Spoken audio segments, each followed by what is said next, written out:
Good morning class 12th। देखिए, इसमें आज आपको ग्रामर में ट्रांसफॉर्मेशन ऑफ सेंटेंसेस पढ़ना है।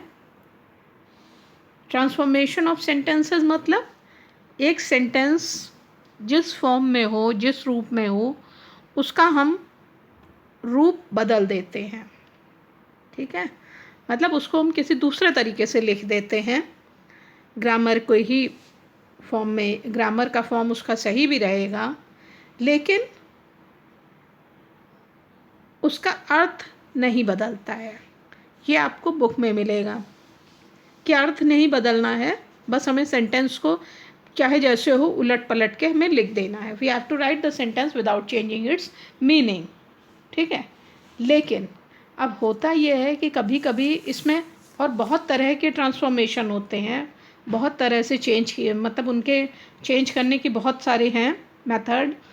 एक ही सेंटेंस नहीं, बहुत तरह के सेंटेंस होते हैं, इसलिए उसको कैटेगराइज किया गया है कि हाँ ये इस तरह बदलेगा, वो सेंटेंस इस तरह बदलेगा, वो सेंटेंस इस तरह बदलेगा।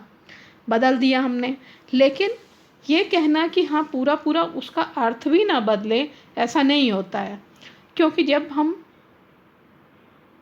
कभी मान लीजिए आपको कहा गया कि नेगेटिव में इसको बदल दीजिए, ठीक है, और उसके आगे आपको नहीं लिखा गया क्वेश्चन में कि बिना इसका पूरा अर्थ बदले इसको नेगेटिव में, नेगेटिव सेंटेंस में बदल दीजिए, तब तो आप उसमें सीधे नोट लगा देंगे और कह देंगे हाँ बदल गया। लेकिन अगर उसमें ये लिखा है कि सेंटेंस को बदलिए पर अर्थ ना बदले, तब आपको नेगेटिव में भी करना है और उसका अर्थ भी नहीं बदलना है। तो दो क्वेश्चन अलग तरह के हो गए। एक क्वेश्चन जिसमें है कि एक किसी असर्टिव सेंटेंस को नेगेटिव सेंटेंस में बदलो, ठीक है, एक क्वेश्चन ये हुआ। तो इसमें आप बदल देंगे और उसको नेगेटिव बना देंगे, यानी सेंटेंस बिल्कुल उलट जाएगा। ठीक है, वो गुड का बैड बन जाएगा। He is so good, he is not so good. ठीक है, ये हो गया नेगेटिव।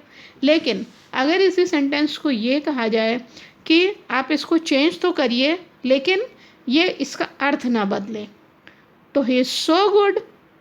अब इसके बाद जब आपने इसको बदला तो आपको अब नेगेटिव भी बनाना है और उसका अर्थ भी नहीं बदलना है। तो फिर आप लिखेंगे he is not bad.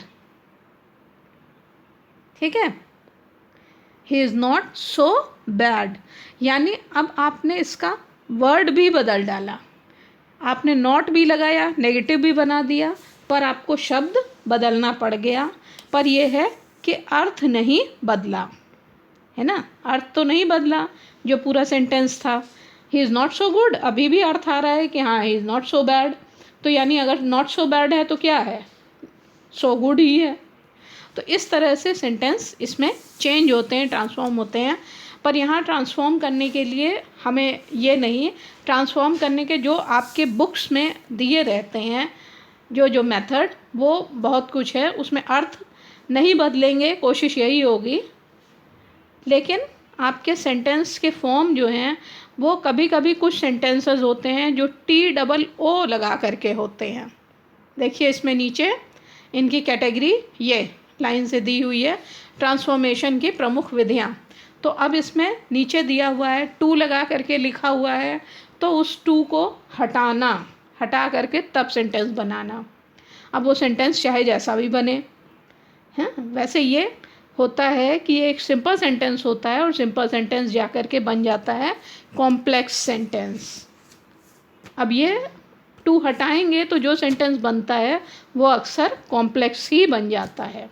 Okay, अब इसमें फिर आइए डिग्रीज ऑफ कंपैरिजन, यानी हम कंपैरिजन की जो डिग्रीज हैं उनको बदलते रहते हैं। जैसे गुड का बेटर और फिर हम बेस्ट, इसको हम डिग्रीज ऑफ कंपैरिजन है। तो गुड का बेटर, फिर बेस्ट, वर्स का वर्स्ट, वर्स्ट, ये करते हैं, है ना। ये सब चीज़ें बदल करके, लेकिन अर्थ नहीं बदलते, अर्थ वही रहता है। फिर इसके बाद कंपैरिजन में का हो गया। फिर जो हमने एक्टिव और पैसिव वॉइस जो कभी सीखा है छोटी क्लासों में, वो चीज़ भी 9th-10th में सीखा होगा। तो वो भी एक्टिव से पैसिव में गए, लेकिन अर्थ नहीं फिर हमने बदला। तो यानी क्या किया हमने, ट्रांसफॉर्मेशन। तो उसको भी ट्रांसफॉर्मेशन ऑफ सेंटेंसेस लेसन में आपको पढ़ना चाहिए। फिर डायरेक्ट से इनडायरेक्ट टेंस में जो हमने पहले किया था, इनडायरेक्ट स्पीच में, सॉरी, डायरेक्ट से इनडायरेक्ट स्पीच जो किया है वो भी क्या है, ट्रांसफॉर्मेशन ही है। फिर इसी तरह से हम सेंटेंसेस होते हैं, उन सेंटेंसेस को आपस में बदलते रहते हैं, यानी एक्सक्लेमेटरी सेंटेंस को असर्टिव सेंटेंस, असर्टिव मतलब साधारण सेंटेंस, तो असर्टिव सेंटेंस में बदलते हैं, ठीक है। फिर इसी तरह हम क्वेश्चन वाले सेंटेंसेस होते हैं, उनको भी बदल करके हम सिंपल असर्टिव सेंटेंस में बनाते हैं। फिर उसके बाद आपके बहुत सारे और होते हैं, जैसे सिंपल सेंटेंस है, सिंपल सेंटेंस को आप कंपाउंड में बदलते हैं, फिर सिंपल सेंटेंस को आप कॉम्प्लेक्स सेंटेंस में बदलते हैं, फिर कंपाउंड को सिंपल में बदलते हैं, फिर कॉम्प्लेक्स को सिंपल में बदलते हैं, फिर कंपाउंड को कॉम्प्लेक्स में बदलते हैं, कॉम्प्लेक्स को कंपाउंड में बदलते हैं। ये सब चीज़ें आपकी चलती रहती हैं, ये सब ट्रांसफॉर्मेशन है। और ये बहुत ज़्यादा हो रहा है, तुम्हें बहुत डर लग रहा होगा, लेकिन एग्ज़ाम में इतना नहीं आता है। एग्ज़ाम के लिए इम्पॉर्टेंट आप याद रखिए कि उसमें है 2 डिग्रीज ऑफ कंपैरिजन, फिर उसके बाद एक्टिव पैसिव, फिर डायरेक्ट इनडायरेक्ट तो आप अलग ही पढ़ रहे हैं, फिर इसके बाद इसमें आता है असर्टिव, ठीक है, ये आते हैं। फिर एक चीज़ और होती है कि हम सेंटेंसेस को उसका पार्ट्स ऑफ स्पीच बदलते हैं, यानी स्पीच में ही कोई भी वाक्य में कहीं वर्ब आया है तो उसकी जगह हमने उसको नाउन कर दिया, उसको बदल करके, फिर मतलब सेंटेंस भी बदल गया। फिर हमने इसी तरह कहीं पे नाउन को बदल के वर्ब किया, कहीं एडवर्ब को हटाया, उसको वर्ब में किया कुछ, फिर वर्ब को हटाया तो उसको नाउन में कुछ कर दिया, एडजेक्टिव को हटाया तो हमने नाउन में किया, एडवर्ब को हटाया तो एडजेक्टिव किया। ये सब चीज़ें जब बदलते हैं तो इनको कहते हैं कि हमने डिफरेंट पार्ट्स ऑफ स्पीच को बदला है, ठीक है।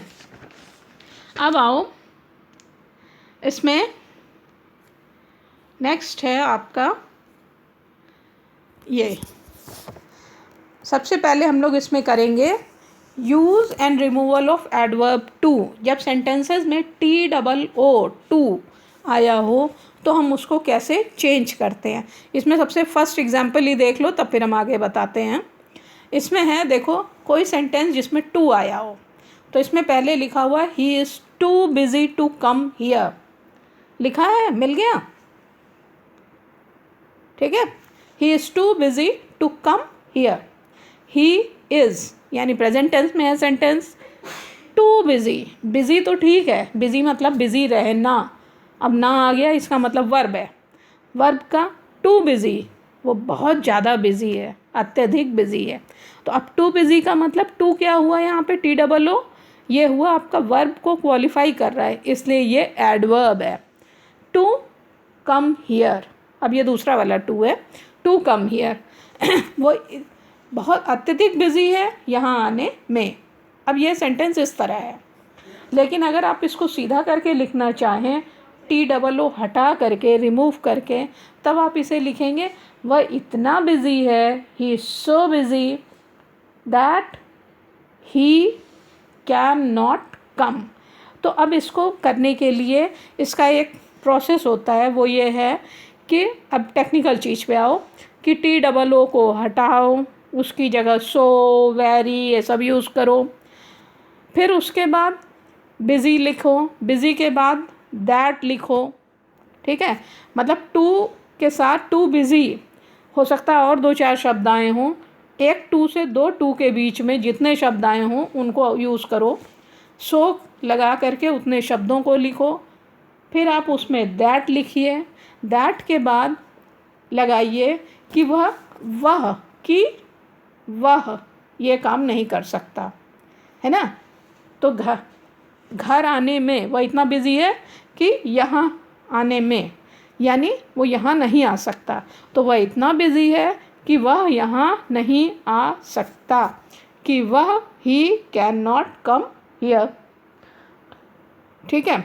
अब ये कैन नॉट में जो कैन है, ये चूँकि प्रेजेंट टेंस में था, ही is too busy, he is था, इसलिए यहाँ कैन नॉट है। अगर हम इस पहले ही सेंटेंस को चेंज कर दें और लिखें he was too busy to come here.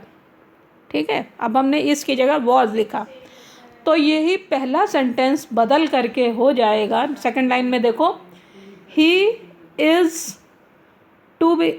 Was too busy की जगह so busy, he was so busy that, ठीक, ही, अब कैन नॉट की जगह पास्ट टेंस है, इसलिए कैन नॉट की जगह could not, that he could not come here. अब इसमें गड़बड़ा मत जाना कि इनडायरेक्ट में तो हम लोग जो है कैन नॉट कम की जगह गो कर देते थे या कुछ और कर देते थे, ये सब यहाँ नहीं है, ये सब बाकी सब उसी तरह आएगा। ठीक है तो और अब जो हमारा जब हम इसको टू हटा करके जो सेंटेंस बनाते हैं, जो इसमें सेकंड में बन गया है, वो सेंटेंस चूँकि इसमें दैट लग गया है और ये दो हिस्से हो गए इस सेंटेंस के, इसलिए ये कॉम्प्लेक्स सेंटेंस हो गया। इसमें एक पार्ट है ही इज़ सो बिज़ी, और सो बिज़ी है फिर उसके आगे है, तो ये आपका हो गया है एक हिस्सा।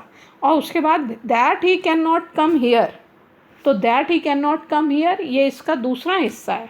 इसका प्रिंसिपल क्लॉज हो गया ही इज़ सो बिज़ी, और इसका सबऑर्डिनेट है that he can not come here.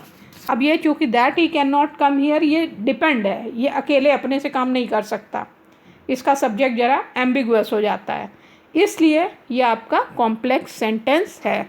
अब अभी कॉम्प्लेक्स तुमने पढ़ा है कि नहीं याद है, इसलिए ये अभी हम छोड़ दे रहे हैं, लेकिन ये आपका चेंज कर दिया गया है और अब जो सेंटेंस बन गया वो आपका कॉम्प्लेक्स सेंटेंस बन गया।